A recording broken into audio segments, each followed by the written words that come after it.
அண்மை செய்தி ஜனநாயகன் திரைப்பட தணிக்கை சான்று விவகாரத்தில் ஜனவரி 27ஆம் தேதி தீர்ப்பு வழங்குகிறது சென்னை உயர்நீதிமன்றம். ஜனநாயகன் திரைப்பட தணிக்கை சான்று தனி நீதிபதி உத்தரவை எதிர்த்து தணிக்கை வாரியத்தின் தரப்பில் உயர்நீதிமன்றத்தில் மேல்முறையீடு செய்யப்பட்டது.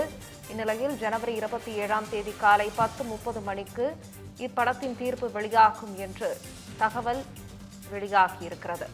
அனைத்து தரப்பு வாதங்களும் ஏற்கனவே நிறைவடைந்த நிலையில் ஜனவரி 27ஆம் தேதி தீர்ப்பை வழங்குகிறது உயர்நீதிமன்றம். இது தொடர்பான கூடுதல் விவரங்களை தலைமை செய்தியாளர் விக்னேஷ் வழங்க கேட்கலாம். விக்னேஷ், வணக்கம். தற்போது இந்த ஜனநாயகன் திரைப்பட வழக்குல பல்வேறு கட்ட விசாரணைகளுக்கு பிறகு 27ஆம் தேதி காலை தீர்ப்பு வெளியாகும் அப்படின்னு சொல்லியிருக்கிறாங்க. என்ன எதிர்பார்க்கலாம்? ஜனநாயகன் திரைப்படத்திற்கு தணிக்கை சான்று வழங்கக்கூடிய விவகாரத்தில் ஜனவரி 27ஆம் தேதி தீர்ப்பு வழங்குவதாக சென்னை உயர்நீதிமன்றம் அறிவிப்பு வெளியிட்டிருப்பதாக தகவல் கிடைக்கப்பெற்றிருக்கிறது.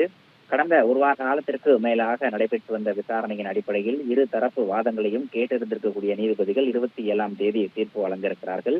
இந்த வழக்கினுடைய விசாரணை என்பது தணிக்கை வாரியம் எந்த விதமான முன்னறிவிப்பும் இன்றி காலதாமதம் செய்து தங்களுக்கு தணிக்கை சான்றிதழ் வழங்க மறுத்துவிட்டதாக தொடரப்பட்ட வழக்கின் அடிப்படையிலேயே இந்த வழக்கினுடைய விசாரணை என்பது நடைபெற்றுக் கொண்டிருக்கிறது. மத்திய தணிக்கை வாரியம் சார்பில் ஆஜராகி இருக்கக்கூடிய ARL சுந்தரேசன் அவர்கள் பல்வேறு வாதங்களை முன்வைத்திருந்தார். குறிப்பாக ஜனநாயகன் படத்திற்கு தணிக்கை சான்றிதழ் வழங்க உத்தரவிட வேண்டும் என பட தயாரிப்பு நிறுவனம் தொடர்ந்த வழக்கின் விசாரணையின் போது பதில் மனு தாக்கல் செய்யக்கூடிய தணிக்கை வாரியத்திற்கு தனி நீதிபதி அவகாசம் வழங்கவில்லை எனவும் மறு ஆய்வுக்கு அனுப்பிய உத்தரவை எதிர்த்து படக்குழு வழக்கு தொடராத நிலையில் மறு ஆய்வுக்கு அனுப்பிய உத்தரவை தனி நீதிபதி ரத்து செய்திருப்பதாகவும் அவர்கள் தரப்பு வாதங்களை முன்வைத்திருந்தார்கள். குறிப்பாக படக்குழு கூட கேட்காத பரிகாரத்தை தனி நீதிபதி கொடுத்திருப்பது சட்டத்திற்கு புறம்பானது எனவும் படத்தை மறு ஆய்வுக்கு அனுப்புவது என்பது இடைக்கால முடிவுதான் என்பதோடு அது நிரந்தரமானது அல்ல என்ற ஒரு விளக்கத்தையும் தணிக்கை குழு சார்பில் ஆஜரான வழக்கறிஞர் தங்கள் தரப்பு வாதங்களை முன்வைத்திருந்தார்.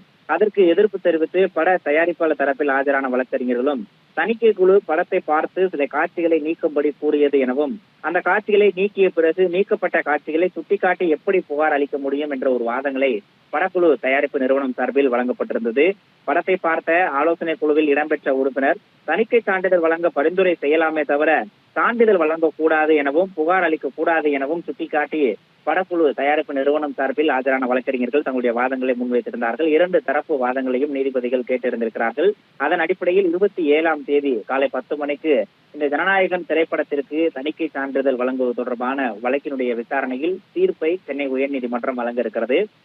ஏற்கனவே ஜனவரி 9ஆம் தேதி, அதாவது பொங்கல் பண்டிகைக்கு முன்பாக இந்த படம் ரிலீஸ் ஆக வேண்டியிருந்தது. ஜனவரி 9ஆம் தேதி ரிலீஸ் ஆகும் என எதிர்பார்த்து காத்திருந்த விஜய் ரசிகர்கள் மற்றும் தாவேகா தொண்டர்கள் மத்தியில் மிகப்பெரிய அன்றைய தினம் படம் ரிலீஸ் ஆகாது மிகப்பெரிய அதிர்ச்சி ஏற்படுத்தி இருந்தது. தற்போது வரை எப்போது இந்த திரைப்படம் வெளியாகிறதோ அன்றைக்கு தான் தங்களுடைய கொண்டாட்டம் என அறிவித்து அவர்கள் காத்திருக்கிறார்கள். இந்த நிலையில் ஜனவரி 27ஆம் தேதி காலை 10 மணிக்கு வெளியாகக்கூடிய தீர்ப்பு ஜனநாயகன் திரைப்படத்திற்கு மட்டுமல்ல தாவேகா தலைவர் விஜய்க்கும் மிக முக்கியமான தீர்ப்பாக அமைந்திருப்பதாக கருத்துக்கள் எல்லாம் தொடங்கியிருக்கின்றன.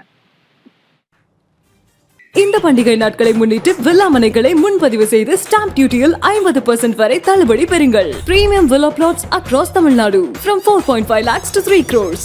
One layer G Square. For details call 8939750009.